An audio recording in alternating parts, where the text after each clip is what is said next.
How's it gone so far, Chris? I can't remember who won the first race. I got taken out. Who won the first race? Who did you pay to take me out? How much did it cost you to get beginners? It was worth it. Are you wearing? I'm trying to work it out. Is he wearing orange to, celebrate? INS. The INS. Yeah, of course I am. I've even got your name on the back. No, Maxis. Maxis. That's all I could think of that was orange. No, he's too fast already, and he's wearing leathers. No, I was looking. I'm wearing leathers, you see. So I'm doing him later. I'm still thinking there's time for a comeback. If Chris is on in a sidecar, there must be time for me to have a comeback. I'm last way. I'm ready. I believe he should be in the chair. What about it? What about that with the stalker? Chris, can you imagine? It's literally the worst thing anyone could ever suggest. I would love to go in the chair, but not with you. Let me go in with a professional. I'll tell you what, I'll go to the side of you. All right. Would you? Definitely. Right, yeah, of course I would, yeah. Why not? I'd love to have a go in one, obviously. Oh, that's it. It's a deal. So, all right. It's a deal. I'm not scared of you. I never was. No, I'm not. As he says, look, hold your finger up. Oh, yeah. I'll tell you, that state of the art. Have you seen this? It's like state of the art, duct tape, broken, shattered finger, just carry on, Just carry on. It was a roller coaster year, incredible rivalry between us. He so brought the best out in me, and he kick-started my career almost. Unfortunately, I made him faster.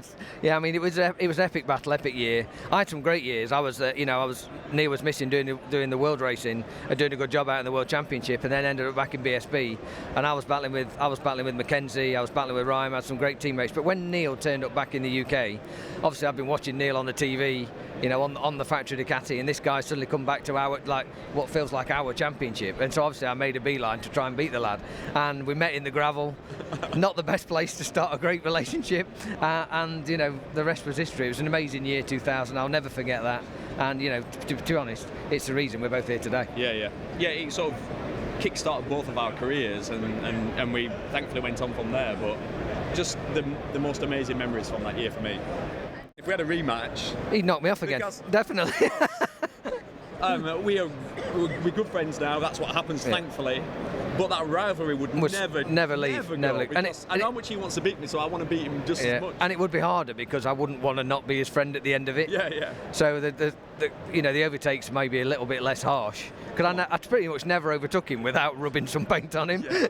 I don't know. I can't really remember making a conscious decision to always rub him as I went by. But there was never much of a gap. Well, what it was because my bike was faster. This is actually a true story. My bike was faster, so you always had to lunge. You couldn't outbrake me from alongside me. You had to come from 5 bike lanes. A long way back, yeah. And I was always then on my way into the corner, committed.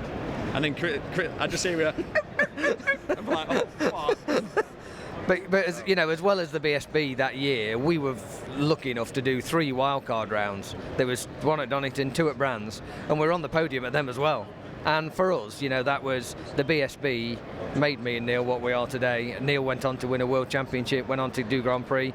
I never actually won anything, but I still won a few races. I managed to win my one and only holy grail of a race in World Superbikes.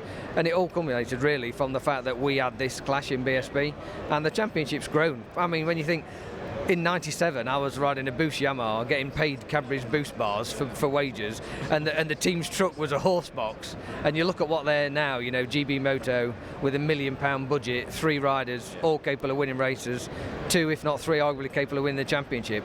It's come a hell of a long way, and it was nice that we were part of that ride, for sure.